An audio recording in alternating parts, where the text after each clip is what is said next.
Good evening, everyone. Just wanted to welcome you guys all to Garden Guru. We're talking about tree planting and pruning and what's the other P one, Donna?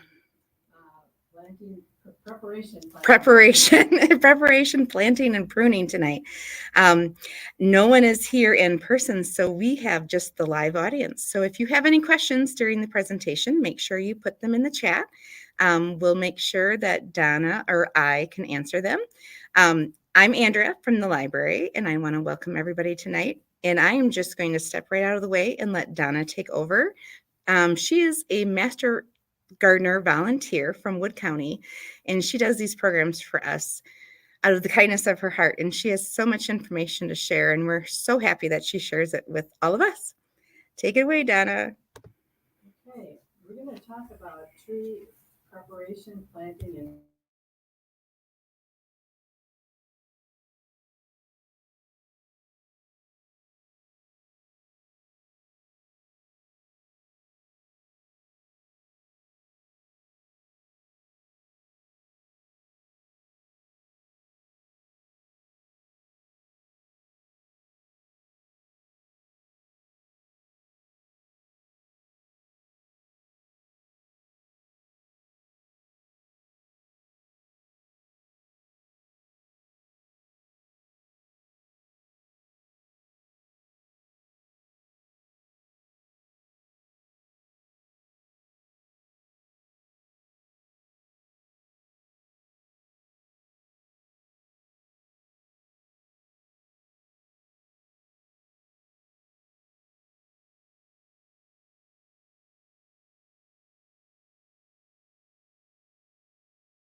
atmosphere. Harvesting trees and replacing them with young trees keeps the cycle going for further large trees to sequester more carbon.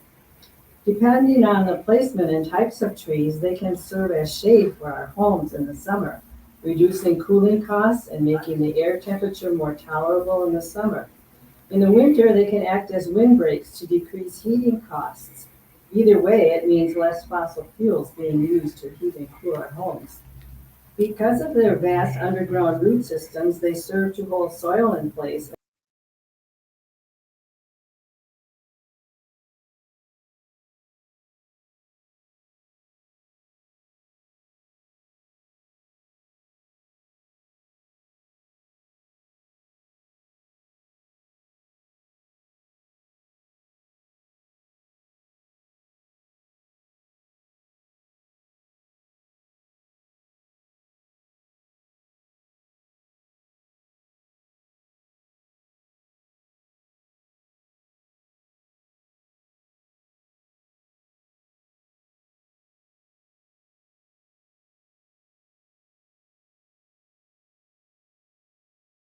have higher curb appeal and that have trees have higher curb appeal and selling potential.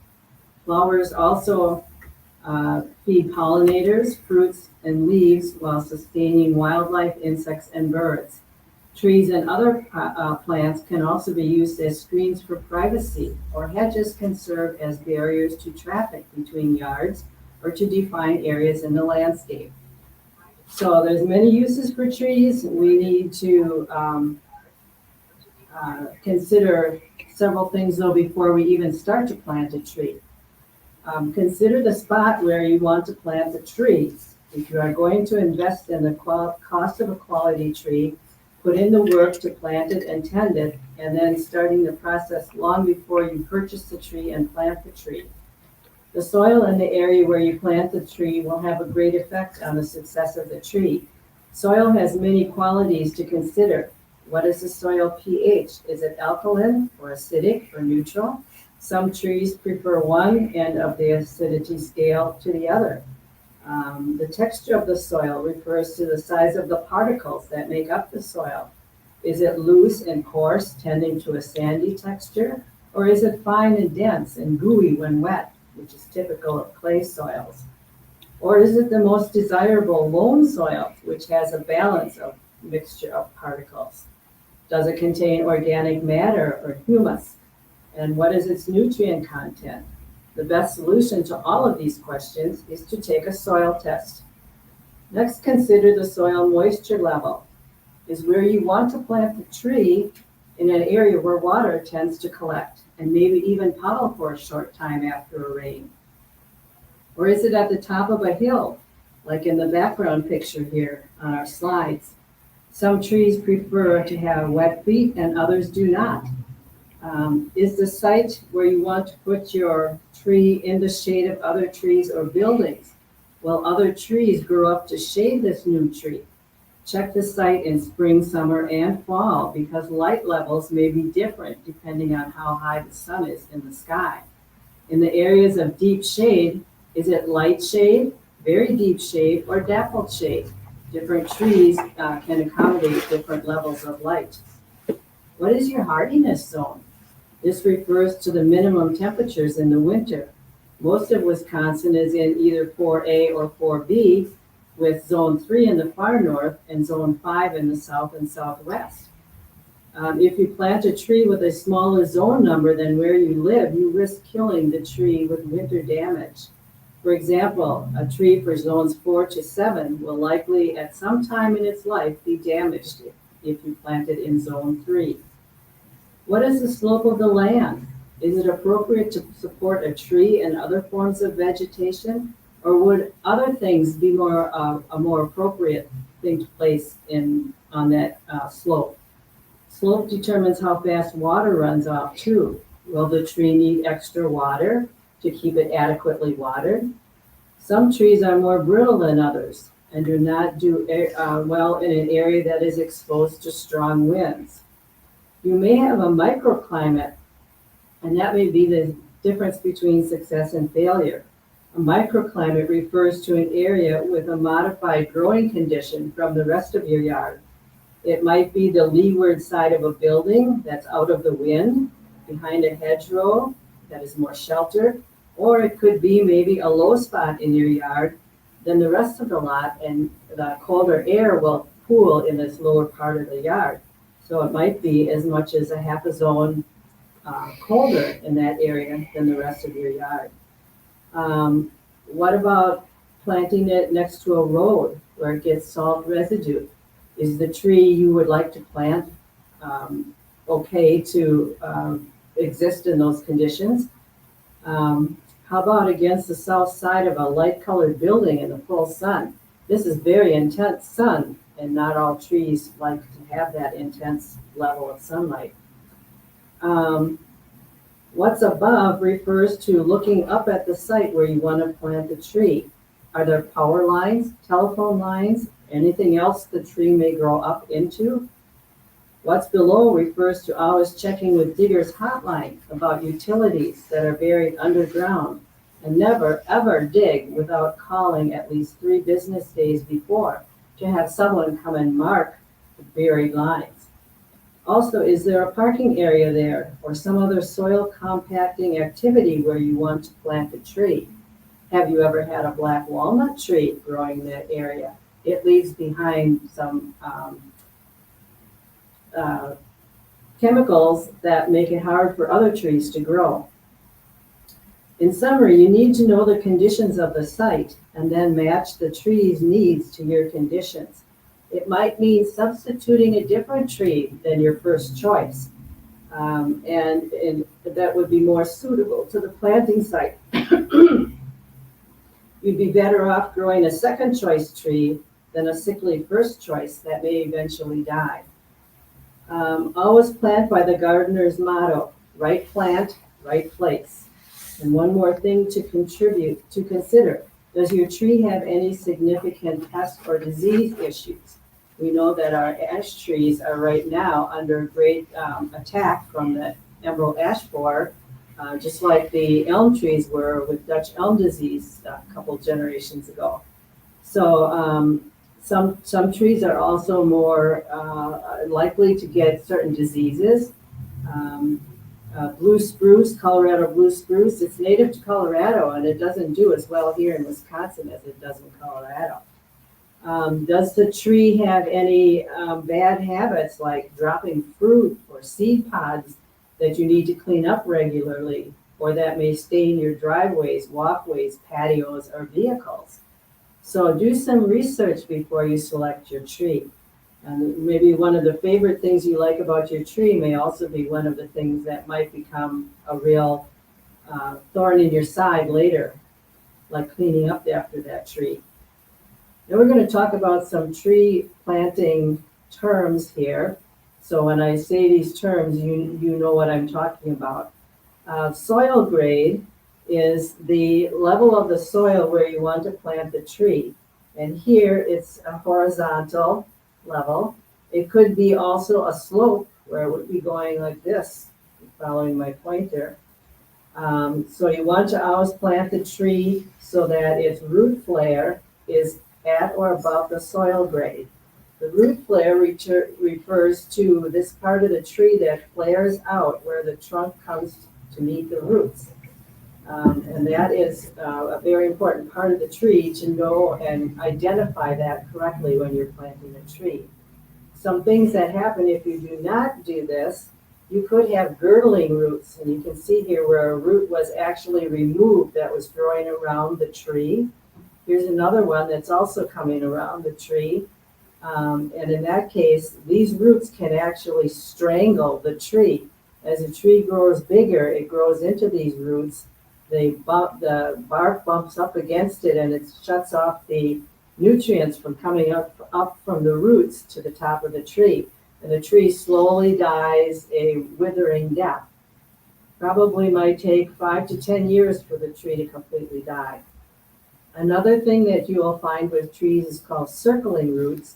This is in trees that are growing in pots or containers all of their life. And when the tree roots get out to the edge of the container, they have to turn left or right. And so they start to go round and round and round. This is called circling roots. And again, if these are not straightened out when they're planted, you end up with girdling roots possibly, or also a root ball that doesn't ever expand beyond a very small area around the tree. So those are some things, some terms where you hear me say them that you know what we're talking about. Okay, there are 3 types of trees that you can get when you go to buy a tree. One is container grown. This tree has spent its life in a pot and it's sold in the same pot. And the picture up here in the upper right shows a container grown tree. Generally, they are able to be handled by 1 or 2 persons. A ball and burlap tree, also called a B&B, is a field-grown tree that is dug up during its dormant time in the winter, probably late fall, and its roots are contained in a wire basket, and then it's wrapped in a burlap covering and tied with a rope or twine to keep all of that. There is some soil here with some of the root ball, and also some of the roots that are out of soil, but they're just wrapped up into this big ball. Then you can also have what's called a bare root tree, and that's an example here. The tree is dug up, roots and all, and it is put in some kind of packaging, a temporary packaging. Sometimes if you go to a bare root nursery, you will actually see all the roots. You'll just have these trees kind of in boxes, and you pull one out and it's got all the roots and everything on it. They'll usually wrap it up for you to take it home so the roots don't dry out.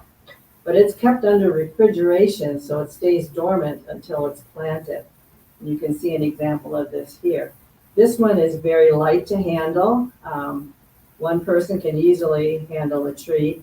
These balled and burlap trees may, depending on the size of the tree, be handled by 2, 3, or more people, or sometimes it even takes like a small tractor to move the tree to get it where you want it.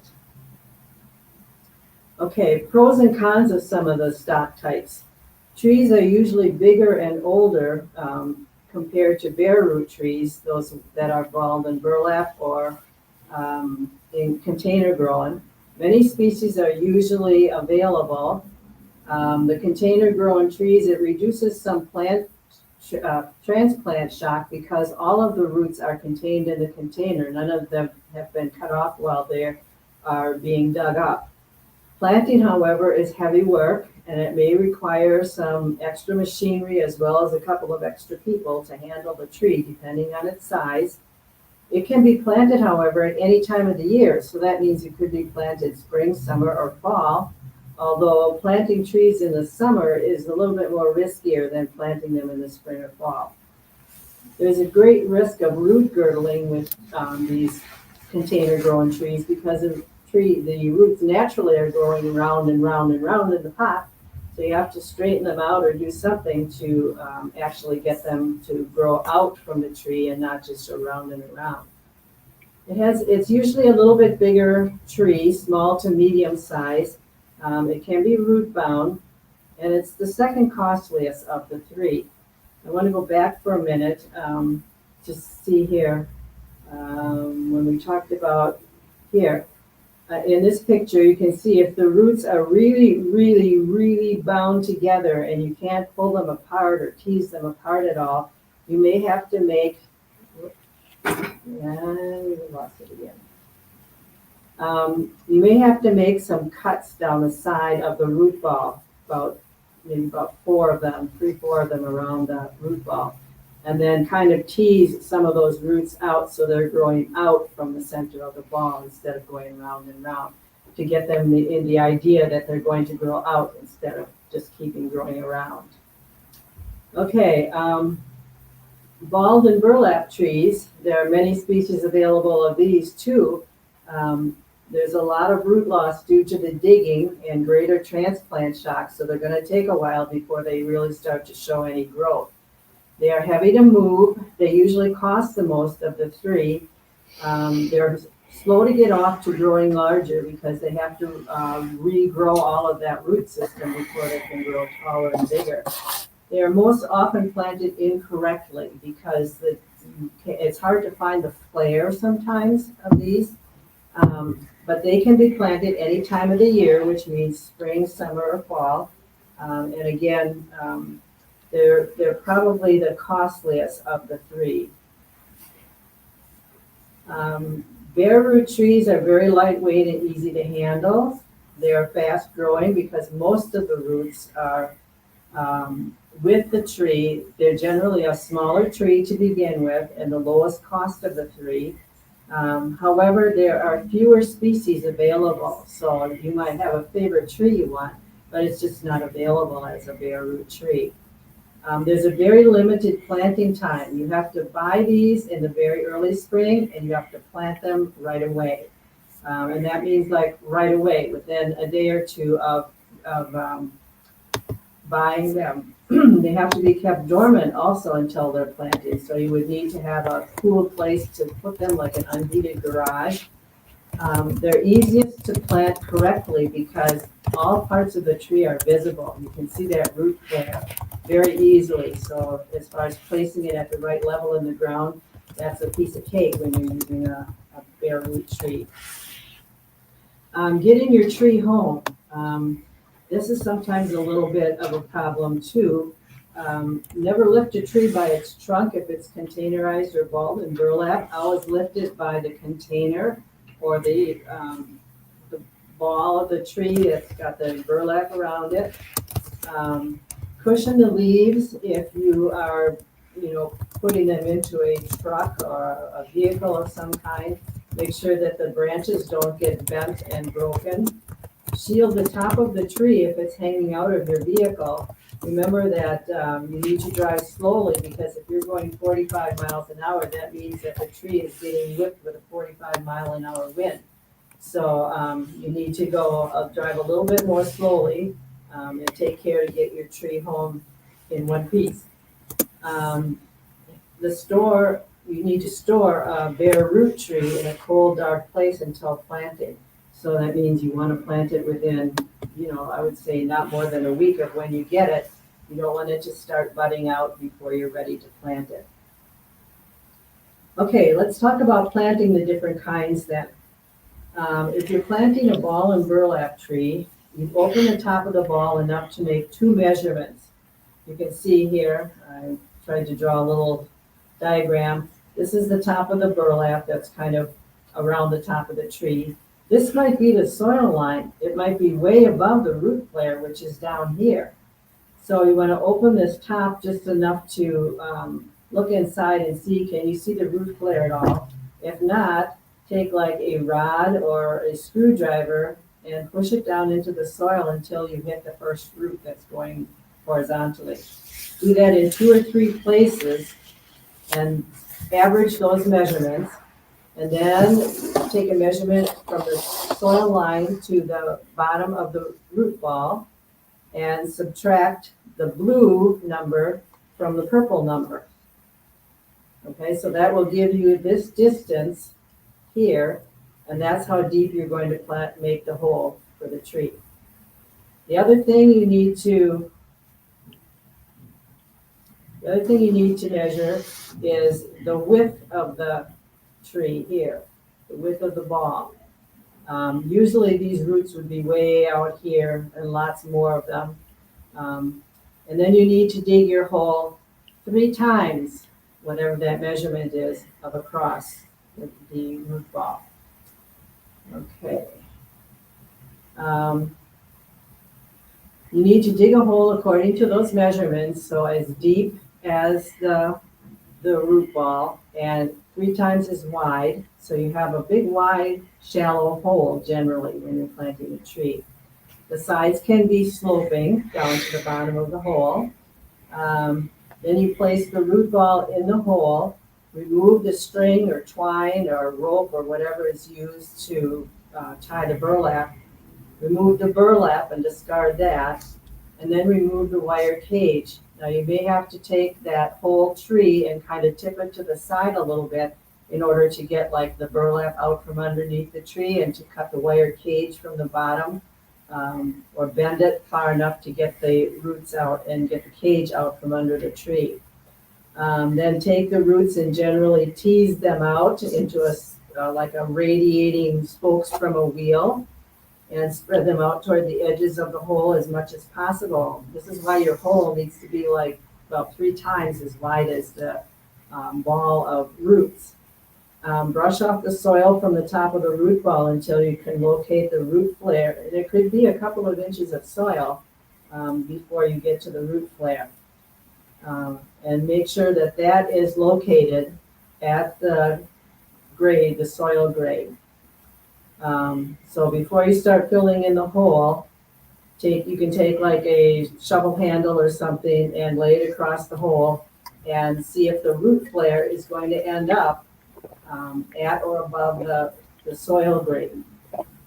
It can be even as much as 1 to 2 inches above the original soil surface or the grade of the soil. If it's deeper, you need to tip the tree and add more soil under the root ball. And this is probably the most important step in planting this. A lot of people don't want to do this. It is going to be a little bit of hard work. And so, but it's very, very important to do that. Otherwise, the tree will be planted too deep. That's probably one of the #1 reasons why trees fail. Remove any adventitious roots. That's roots growing out at the root flare that may be growing much higher up along the flare than the original roots that are underground. Refill the hole with the original soil. Do not amend the soil.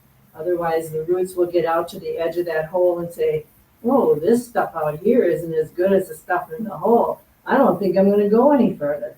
And trees need to have their roots extend out 3 to 5 times what the width of the top of the tree is when it's growing up. So you need to fill with the original soil, about 1/3 of the soil, and then water until that soil is nice and wet. Put in another 1/3 of soil, water again, and then put in the last bit of soil. If you have some soil left because you have a mass that you planted in this hole that's bigger than the soil that you took out, you can always form a kind of a ridge around the edge of the hole to keep the water from running away when you water the tree. Um, and that's pretty much the secret to planting any tree. But we'll talk containerized trees and bare root trees are just a little bit different in what you need to be careful of. Oops. Where are we? Okay.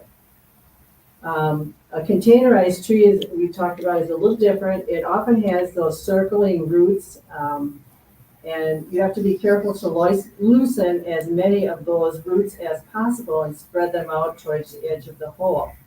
And I showed you the picture a little earlier. If the roots are very root bound, make that vertical cut from the top of the root ball to the bottom and tease some of those roots out along the cut. Containerized trees are also the most likely to develop girdling roots. So this step of getting the roots to grow out from the ball is really important. And again, refill with the original soil and water as you go.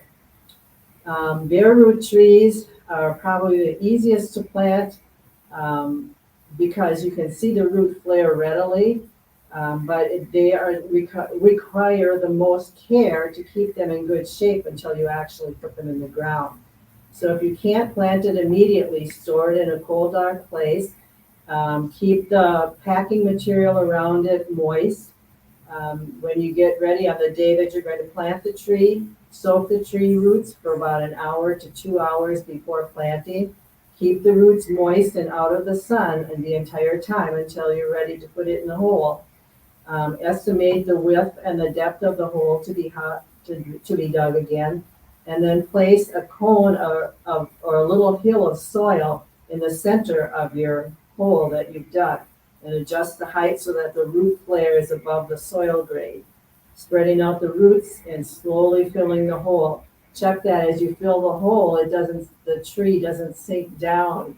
If it's sinking down, you have to push some more soil underneath the tree again, so that the flare remains at the or above the level of the soil. So, and again, alternating the soil with the water when you're putting it in the hole. Water the tree well at planting. That's why you put some soil in, stop and water, put more soil in, stop and water, so that you're sure to get the water all the way to the bottom of the planting hole. You need to water that every day for about 2 weeks, and we're going to talk a little bit more on that in a minute. Mulch the surface of the soil in the hole with about 2 inches of organic mulch. Avoid using inorganic materials like rocks. Staking is kind of an iffy thing. If the tree is in a place where it's windy and the tree doesn't feel very firm when you've got it planted in the hole, then you might put 2 or 3 stakes at the edges of the hole and stake the tree. If the tree feels pretty stable where it is when you've got it planted, and it's not in an extremely windy place, you might not have to stake the tree. So it's kind of up to you and what your situation is after you have the tree planted. In the fall, you would want to wrap the trunk with tree guard to prevent sun scald, and that happens often in very young trees. And you need to fence it from critters because they like to chew the roots of very young trees. And do not fertilize. The tree should have enough nutrients from the soil that around it. You don't want to fertilize for at least a couple of years. This watering schedule, you're going to be tied to your tree for a little while when you plant a new tree. Water daily for the first 2 weeks. From weeks 3 to 12, you should water every 2 to 3 days. So that means like 3 to 4 times a week. And after 12 weeks, then you can go to watering weekly. But you need to continue that until the tree is established. So if you look at this chart, The caliper of the trunk, that means what is the diameter of the trunk? So if you put your fingers on either side of the trunk, what's the distance between your fingers? If it's only an inch, it's still going to take 1.5 years for the tree roots to establish themselves. And so when you water, you're going to put on 1 to 1.5 gallons of water every time you water. But if you look down here, if you plant a much larger tree with, say, a 6-inch diameter trunk, it's going to take 9 years for that tree to really establish itself and grow. And you're going to need to water 6 to 9 gallons at a time when you water. So starting off with a smaller tree that has a lot of its roots, like a bare root tree or a containerized smaller tree, is going to be almost an advantage as far as watering. They will establish and start growing much quicker. So after 1.5 years, for example, that 1-inch tree is going to start putting on height and width. It's going to take almost 9 years for that 6-inch tree to put on growth. By the time that 1-inch tree gets 9 years old, it's probably going to be bigger than the 6-inch tree that you planted as a smaller tree. So it's kind of a trade-off between, do you want to plant a bigger or a smaller tree? I happened to watch them plant a tree with one of those tree planting machines that comes on the back of a huge truck, and it digs a hole, scoops up the tree, and then takes it and puts it in a hole, identical hole that it dug before it came and got the tree. And I checked that tree, I think it's been 2 years now since the people put it in.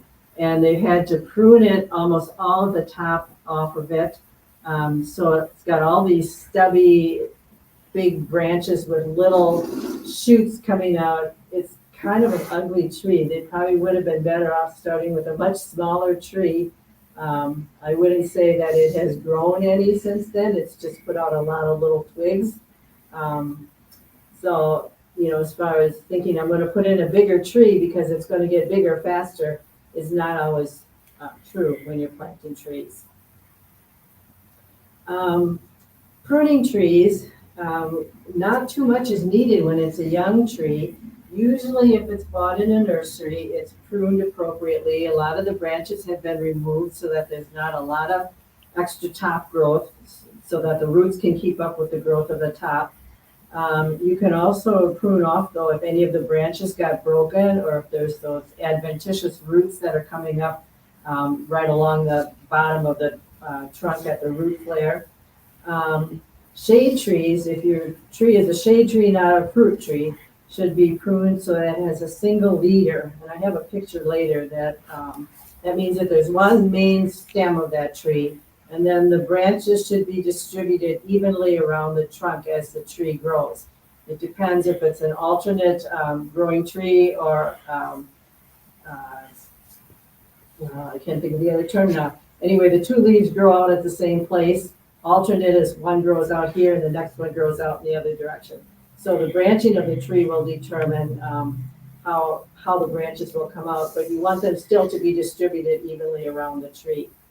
As the tree grows, if you've got crossing branches or very steep V crotches between a branch and the trunk, you want to prune out those branches. As the tree grows taller, you may need to prune up some of the lower branches to allow you to walk under the tree, depending on what's going on in the area underneath that tree. Evergreen trees should not be pruned up, though. The natural look of an evergreen tree, it's got branches all the way down to the ground. So you're probably better off mulching underneath that tree. And in fact, under many evergreen trees, it's nothing much that grows under there anyway, because the shade is so dense. And the rain gets, kind of rolls off the branches of the evergreen, so the rain doesn't get nearly as much rain underneath that tree either. Do not over prune a lot of it. Okay, here's an example. This is a tree that has more than 1 leader. You can see here that these two things are both the same height, and you would want to cut off this one right here so that it has 1 single leader. Here's a broken branch or kind of a crooked branch. Here's one that's crossing. You can see that it's crossing over this one here, so you would want to take out this branch here. On fruit trees, you get what's called water sprouts. And fruit trees are shaped generally a whole lot different. You generally take out the leader and you have big branches coming out at a very low level so that you can pick the fruit on the tree. But when you cut off that leader, it tends to grow these water sprouts also from the tops of the branches, the lower branches. Notice how this is a pretty wide angle here, and these are pretty wide angles. Here's one that's kind of narrow, so this might be a branch that you might want to take out. I'll show you in a picture in a minute what happens if you don't do that. This is the idea that you want to, cut some of these up in order to walk under the tree. Here are your adventitious roots or shoots. And again, if a branch gets broken or whatever, you might as well trim it off because this is not going to form a nice branch from that point on. It's going to kind of get a bunch of little shoots here going everywhere. Okay. Some examples. This is a tree here that probably did not have a strong leader. And as you can see, there are now 1, 2, 3, oopsie. We'll go back. We have 1, 2, 3, 4 actual leaders on this tree. And it could be, this is just in a wild area. It could be that when this tree was quite young, a deer came along and took off the top of the tree. And that's what happens if it's not, trimmed and pruned to make it grow in a better shape. This is a crossing branch. You can see it's coming up between these two branches here.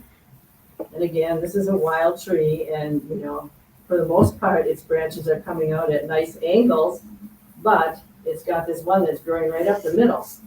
So that would be an example of a crossing branch. This is a tree that when it was young, it had a very steep crotch, a very V-shaped crotch. You can see that the bark grows in between this branch and the main trunk. And this makes for a very, very weak crotch. So in a strong wind, it's likely that this half of the tree is going to go, come loose and fall down. So it's not a very stable kind of junction for a branch and a trunk. Okay, if you were to look at your tree after it's planted, this is what it would look like. If you staked it, the key thing about staking is that this material that is actually touching the trunk of the tree needs to be very soft and kind of stretchy. Never use like wire or hose, things like that. They can actually dig into the trunk and cause scar tissue there, maybe even killing the tree if it goes through that cambium layer. This part can be a wire or a rope, but this part here that is holding the actual trunk of the tree, that needs to be some kind of soft material. You can see that the root flare here is at the soil level or even a little bit above. It's mulched here a little bit, 2 to 3 inches of mulch.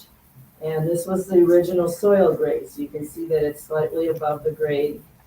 This is your planting hole. Notice that it doesn't have to be real deep, just as deep as the roots go, so that this flare ends up a little bit above the soil surface.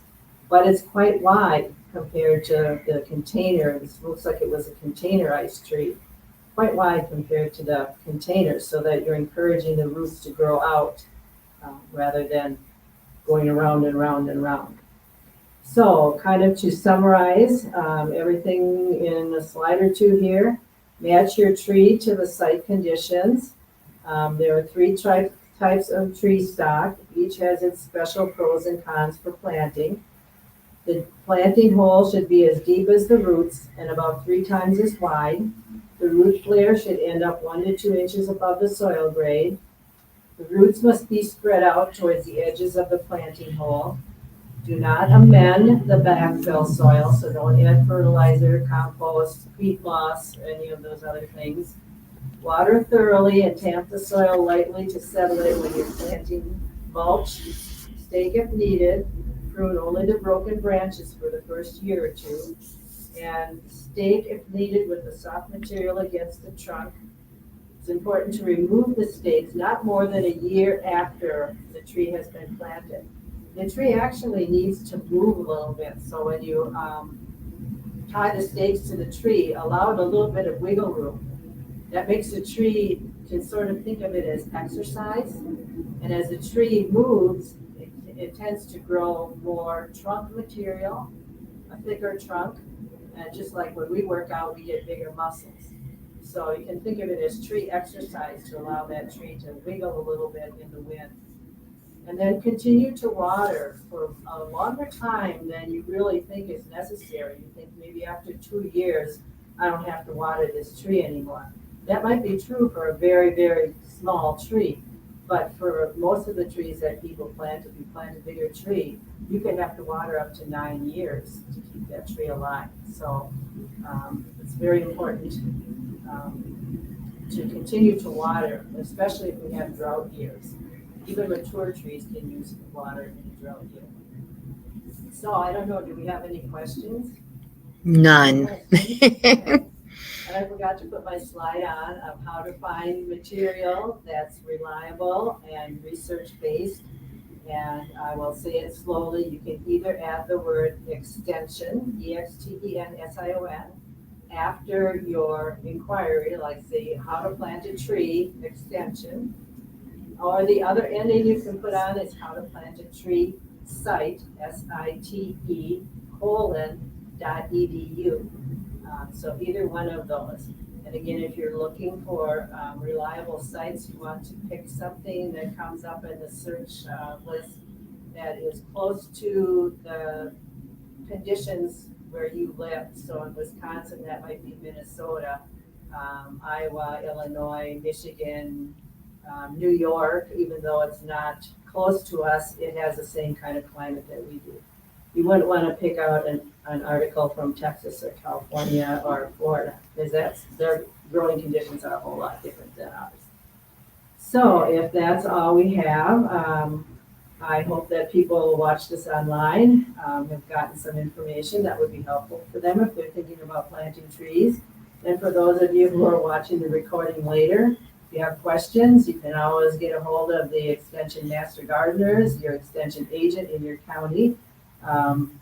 And Master Gardeners also has a website where you can ask a gardening question too. So don't let those gardening questions stump you. We have the answers usually. Yep. And if you want any of the references that Donna used to gather her information or the slideshows from the program tonight, they are in the chat too. So you can actually find them on YouTube after the fact. So it'll be there forever as far as we're concerned. So, so thanks a lot, everybody.